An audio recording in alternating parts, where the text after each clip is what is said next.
દેશ આધુનિકતા તરફ દોટ લગાવી રહ્યું છે ત્યારે દરેક સમાજ સામાજિક બંધારણ ઘડી રહ્યા છે। આ બંધારણ થકી સમાજનું ઉત્થાન થાય, ગરીબ લોકોને ક્યાંક ને ક્યાંક અન્યાય ન થાય અને એક સૂત્રતા સામાજિક રીત જળવાઈ રહે એ માટેના સતત પ્રયત્ન કરવામાં આવે છે। બનાસકાંઠા જિલ્લાના જે અલગ અલગ સમાજમાં અલગ અલગ બંધારણ અસ્તિત્વમાં આવ્યું છે અને આ બંધારણ હાલ ચર્ચાના વિષય ઉપર છે, કારણ કે એક બાજુ બંધારણ ઉપર કડક નિયમો લાગવામાં આવે છે અને બીજી બાજુ સમરસતા જાળવવાનો સતત પ્રયત્ન કર્યો છે। ત્યારે આપણે સીધી વાત કરીશું, શું કહેશો દરબાર સમાજ અને રાજપૂત સમાજમાં બંધારણ કેવી રીતે અમલમાં આવ્યું? અમારી રાજપૂત સમાજમાં પણ બંધારણ અમુક જગ્યાએ થાય છે। દાખલા તરીકે અમુક જગ્યા રાવણાની અંદર કે મૃત્યુ થતું હોય ત્યારે એ અમલ પ્રથા પણ બંધ છે। અમુક જગ્યાએ જાહેરમાં બીડી પણ આપતા નથી, દારૂ પ્રથા પણ અમુક જગ્યાએ બંધ છે। આવી રીતે જો આ બંધ થશે, સામાજિક બંધારણ થાય તેના દ્વારા અમુક લોકોને પણ બધા લોકોને ફાયદો થતો હોય છે। દાખલા તરીકે જો ગરીબ વ્યક્તિ હોય એ હવે દાખલા તરીકે એટલું વ્યસન મોંઘવારી કેવી રીતે લાવી શકે, પણ એનાથી આ બંધારણથી ઘણો બધો ફાયદો થઈ શકે છે। એટલે બંધારણ લાવવું એ ખરેખર જરૂરી છે, કારણ કે હાલ મોંઘવારી વધી ગઈ છે, પાણી જતું રહ્યું છે, ખેડૂતો તેમજ સમાજના શું આગેવાનો કરવું કેવી રીતે, ખરેખર બંધારણ લાવવું જરૂરી છે। એના દ્વારા સમાજ પણ જાગૃત થાય, શિક્ષણ તરફ પણ આગળ વધવું જરૂરી છે। એના દ્વારા ખૂબ કરીએ।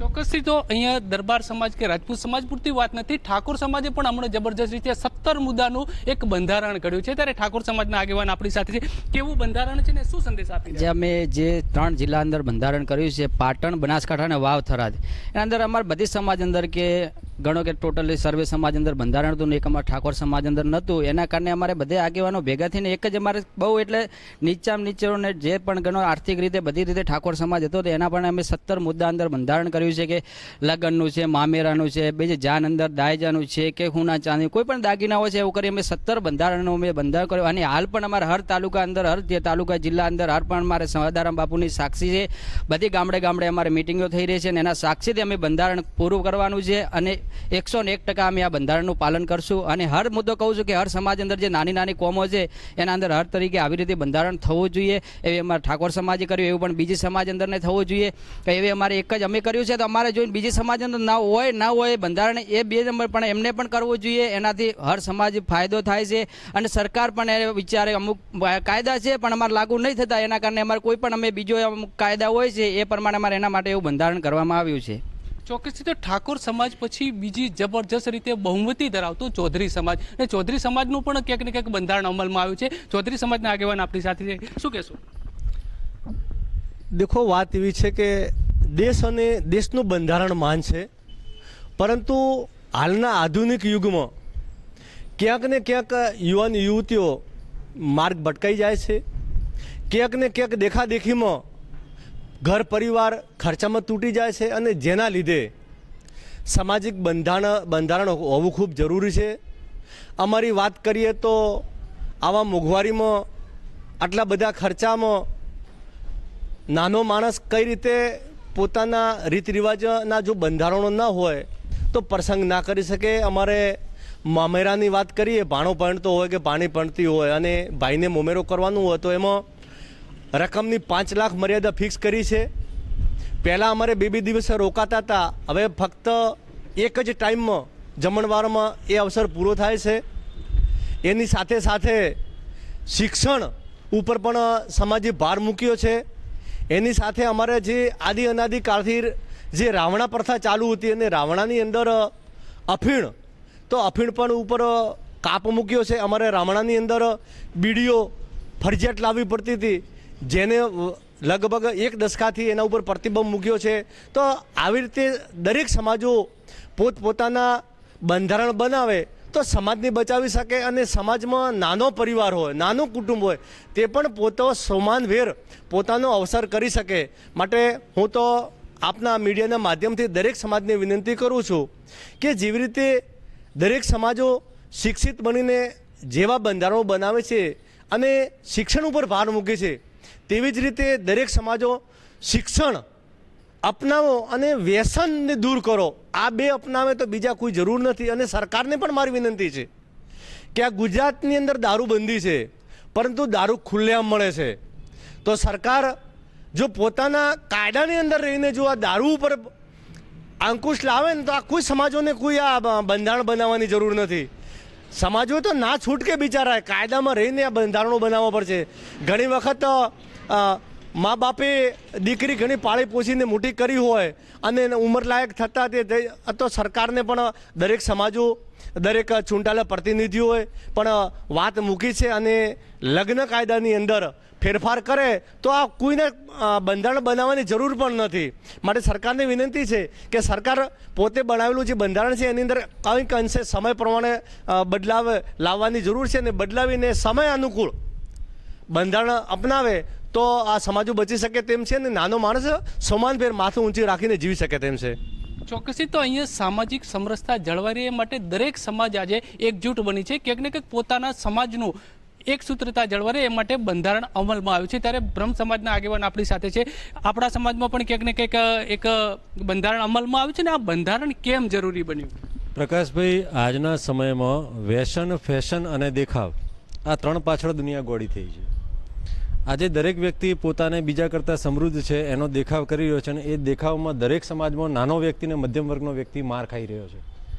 કારણ કે ક્યારેક એકબીજાના દેખાવમાં તમારી પાસે શું છે શું નથી એના માટે તમારે ખોટા ખર્ચા કરવા પડે છે અને ખોટા ખર્ચની અંદર, દેવાના ચક્કરની અંદર, વ્યાજના ચક્કરની અંદર, બેંકના લોનની ચક્કરની અંદર મધ્યમ વર્ગને, સમાજનો ગરીબ વર્ગ આમાં પીસાઈ રહ્યો છે. એના કારણે દરેક સમાજના આગેવાનો એવું નક્કી કર્યું કે આપણે સામાજિક સમરસતા જળવાઈ રહે, સમાજ સદ્ધર રહે અને સમાજમાં ખોટા ખર્ચા બંધ થાય એના માટે ઠાકોર સમાજે બહુ સારી પહેલ કરી છે. કદાચ દરેક સમાજે પોતાની રીતે અને પોતાની આયોજનથી કર્યું છે. આપણા વડવાઓ બહુ હોશિયાર હતા. ગોળ પ્રથા, કે બ્રાહ્મણ સમાજ, તો બ્રાહ્મણ સમાજમાં પણ કેટલાક ગામોનો ગોળ હતો કે ભાઈ 20-25 ગામોનો ગોળ. નાનો સમૂહ ભેગો થઈ અને સારો ન્યાય કરી શકે. મોટો સમૂહ ભેગો થાય તો ત્યાં મતભેદોને એના કારણે કદાચ ઝડપી ન્યાય મળી શકે નહીં. એટલે સામાજિક જે નાના નાના સમૂહો, ગોળો ભેગા થઈ અને જે આ સામાજિક બંધનો રાખી રહ્યા છે એ ખૂબ જ ઉત્તમ છે, ખૂબ જરૂરી છે. હવે આ પ્રશ્નો મોટાભાગે, દાખલા કે આ તો એક સામાજિક સમરસતા અને આર્થિકનો પ્રશ્ન છે, પણ મોટાભાગે આ બધા કારણોની એક મુખ્ય કારણ એ છે કે આજના સમયમાં આંતરજ્ઞાતીય લગ્નો, છોકરીઓ એક સમાજમાંથી બીજા સમાજમાં ભાગીને લગ્ન થવાના કારણ છે. એના પણ મુખ્ય કારણો એ છે કે આજે સ્ત્રી અને પુરુષ વચ્ચે શૈક્ષણિક યોગ્યતાનો માપદંડ ખૂબ મોટો ભેદ આવી ગયો છે. મેં આનો ખૂબ રિસર્ચ કર્યું છે. સ્ત્રીઓ, છોકરીઓ ભણી રહી છે, એની સામે દરેક સમાજમાં છોકરાઓ ભણતરનું જે એજ્યુકેશન હોવું જોઈએ એનું, કારણ કે આજના સમયની જે વાસ્તવિકતા જે પ્રમાણે ડાયવર્ટ થઈ રહ્યા છે.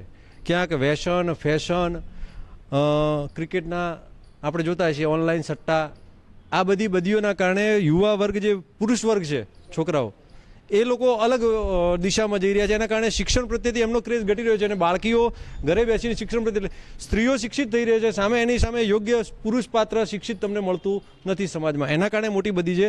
આ બધી સમસ્યાઓને ધ્યાને લઈને જ આ સામાજિક બંધનો કરવા જરૂરી છે. અને હું કહું છું કે મારા બ્રાહ્મણ સમાજમાં દરેક નાના મોટા સમાજોએ પણ અનેક સામાજિક બંધનો નાખ્યા છે અને હજુ એને કડક કરવાની જરૂર છે. કારણ કે પૈસાની દેખાદેખીમાં ગરીબ પાસે રૂપિયો નથી, એ દેખાવમાં દેવાદાર થશે. અમીર પાસે રૂપિયો છે, એ રૂપિયો વાપરશે અને એના દેખાદેખીમાં ગરીબને મધ્યમ વર્ગ બરબાદ થશે. એટલે સામાજિક બંધનો ખર્ચ પાછળ દેખાદેખી, વ્યસન, ફેશન અને દેખાવના ખર્ચાઓ ઘટવા જોઈએ. હું એના તરફેણમાં છું. ચોક્કસથી તો ઘર ઘર વચ્ચેનો ગેપ ઘટાડવા માટે આજે બનાસકાંઠા જિલ્લાના તમામ સમાજો ક્યાંક ને ક્યાંક સામાજિક સુધારણા તરફ છે. ત્યારે માળી સમાજના પણ આગેવાન આપણી જોડે છે. માળી સમાજ આ બાબતમાં શું કરી રહ્યો છે?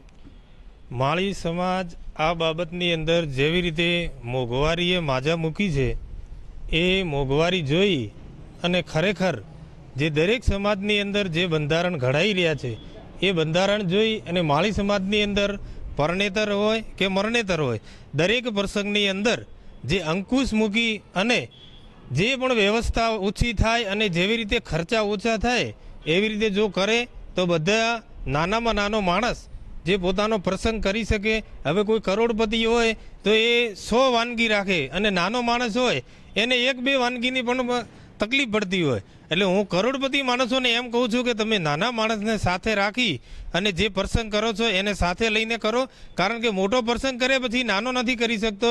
એને એ મોટાને પાછળ એને પણ કરોડો રૂપિયા ખર્ચી અને દેવેદાર બનીને એને પણ એ પ્રસંગ કરવો પડે છે. માટે દરેક સમાજ જે માજા જે એકંદરે જે વાતો કરે અને જે તાકીદે જે પણ કામ કરી રહ્યા છે કે ભાઈ આ બંધારણ આપણે આ ન કરવું, લગ્ન પ્રસંગમાં આવી રીતે ખોટા ખર્ચા ન કરવા, મામેરામાં આવી રીતે ખોટા ખર્ચા ન કરવા, મામેરો અંકુશથી કરવું, કોઈ 5 લાખ 10 લાખ કરે તો કોકની લાખની વ્યવસ્થા હોય. આવી રીતે દરેક સમાજની અંદર જે થઈ રહ્યો છે આવી રીતે માળી સમાજની પણ થાય અને સારી રીતે આવા કામો થાય, જે ભણતર ઉપર વધારે ભાર મુકાય. આવી રીતે આ માળી સમાજને હું વિનંતી કરું છું કે દરેક સમાજની અંદર જે અંકુશ થઈ રહ્યા છે આવા અંકુશ આપણી સમાજમાં પણ થવા જોઈએ. ચોક્કસથી તો હતા બનાસકાંઠાના સામાજિક આગેવાનો. એમણે સીધી વાત કરી છે કે જો સરકાર અને તંત્ર દ્વારા યોગ્ય કાયદા લાવવામાં આવે હોત તો કદાચ આજે સામાજિક બંધારણની જરૂર ન પડત. પ્રકાશ ત્રિવેદી, મંતવ ન્યૂઝ, બનાસકાંઠા.